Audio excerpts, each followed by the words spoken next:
महाराष्ट्र की महायुति सरकार में शिवसेना प्रमुख एकनाथ शिंदे को लेकर बना सस्पेंस बुधवार को खत्म हो गया। गुरुवार को भाजपा नेता देवेंद्र फडणवीस मुख्यमंत्री पद की शपथ लेंगे। वहीं शिवसेना सूत्रों ने दावा किया है कि एकनाथ शिंदे भी एनसीपी नेता अजित पवार के साथ डिप्टी सीएम बनेंगे।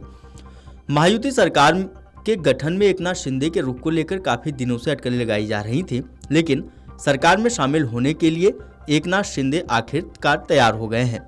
यह संयोग ही है कि 2.5 साल पहले जिस राजभवन के हॉल से देवेंद्र फडणवीस ने मुख्यमंत्री पद के लिए एकनाथ शिंदे के नाम का ऐलान किया था, उसी हॉल से शिंदे ने फडणवीस के मुख्यमंत्री बनने की रजामंदी दी। पुरानी तस्वीर एक बार फिर से देखने को मिली है। इसको लेकर राजनीतिक जानकारों की माने तो सरकार में शामिल होने के अलावा एकनाथ शिंदे के पास कोई रास्ता नहीं था। उनकी शिवसेना में मंत्री बनने वाले विधायकों की लंबी लिस्ट है।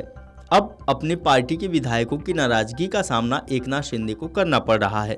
आपको बता दें कि 2.5 साल पहले शिंदे ने जिस तरह से शिवसेना को तोड़कर भाजपा के साथ सरकार बनाई थी, वह राजनीतिक तोड़फोड़ करना आसान नहीं था।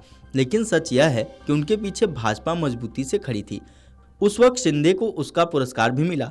देवेंद्र फडणवीस मुख्यमंत्री से उप मुख्यमंत्री बन गए और शिंदे मुख्यमंत्री बन गए। उस वक्त फडणवीस की नाराजगी जगजाहिर है, लेकिन बाद में दोनों ने मिलकर बेहतर सरकार चलाई। इस बीच उनके तीसरे पार्टनर अजित पवार बने। भाजपा की गहरी राजनीतिक चाल को शिंदे भली भांति समझते हैं, इसलिए उनको यह तो अच्छी तरह से पता था कि भाजपा को बहुत भारी बहुमत मिलने के बाद उनका फिर से मुख्यमंत्री बनना आसान नहीं है।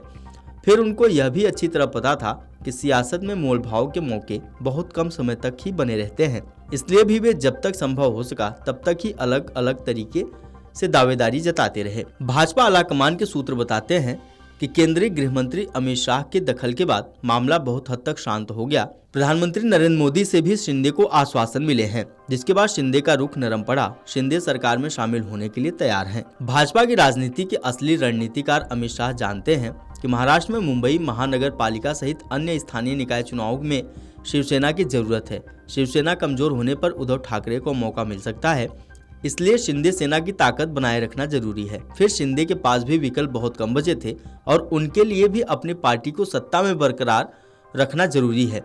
मीडिया रिपोर्ट्स की माने तो आला कमान के सूत्र बताते हैं, शिंदे को स्पष्ट रूप से समझा दिया गया कि जितनी जरूरत भाजपा को उनकी है, उतनी ही जरूरत उनको भाजपा की है। महाराष्ट्र की राजनीति को समझने वालों की माने तो सरकार में शामिल होना शिंदे के भविष्य के हिसाब से ज्यादा ठीक है, क्योंकि अगर वो सत्ता में शामिल नहीं होते हैं तो उनकी पार्टी एक बार फिर से बिखरने का संकट आ जाएगा।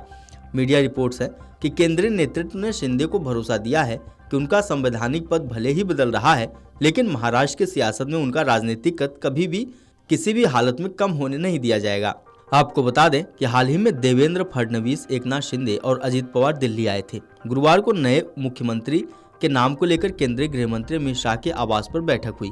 इस बैठक में सीएम चेहरे से पर्दा नहीं उठ सका था।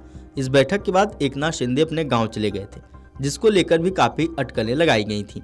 शिंदे गुट के वरिष्ठ नेता संजय शिरसाट ने कहा था कि जब भी मुख्यमंत्री को कोई बड़ा राजनीतिक फैसला लेना होता है या वो मुश्किल परिस्थितियों में फंसते हैं तो वो अपने गाँव जाते हैं। शिरसाट ने आगे कहा था कि जब भी कोई राजकीय पेच आता है या उन्हें सोचने के लिए समय चाहिए होता है तो वह अपने गांव को प्राथमिकता देते हैं। वहां न उनका मोबाइल लगता है, न उनसे संपर्क हो पाता है। शांति से विचार कर वहां से बड़ा निर्णय लेकर लौटते हैं। वीडियो डेस्क अमरउजाला.com। अगर आप ये वीडियो YouTube पर देख रहे हैं तो हमारे चैनल को सब्सक्राइब कर बेल आइकन दबाएं और Facebook पर देख रहे हैं तो हमारे पेज को लाइक करें। 8 मिलियन प्लस सब्सक्राइबर, आपके इस भरोसे के लिए बहुत धन्यवाद।